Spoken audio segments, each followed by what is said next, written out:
Hello everyone, this is WeldMastar.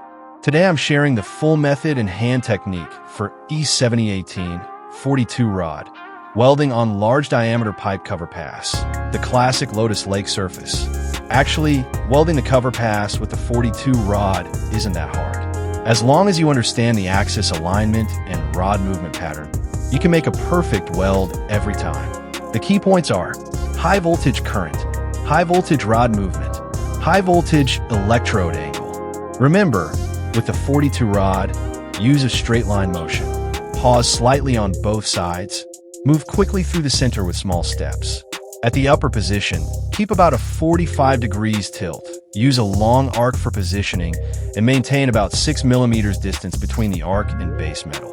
Once the first molten drop forms, lower the arc. Bring the molten pool to the edge. Fuse the left side, press it white hot, then move right. After the right side fuses, press back again. That's your first solid molten base. After establishing the fusion zone, keep your rod angle around 9 degrees left-right and up-down. That's your hand control pivot. When moving upward, keep the rod between 11 and 12 o'clock direction. Slightly forward and lean back a bit for smooth progression. Use a 3.2 millimeters E7018 42 rod, about 80 amps current. Thrust 0, start current 0, and reverse polarity, DCP. Follow WeldMastar for more pro welding techniques. And let's watch the fusion quality and hand control in action together.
After welding is completed, the slag naturally peels off in a square shape, showing that the weld metal has fully fused and formed perfectly.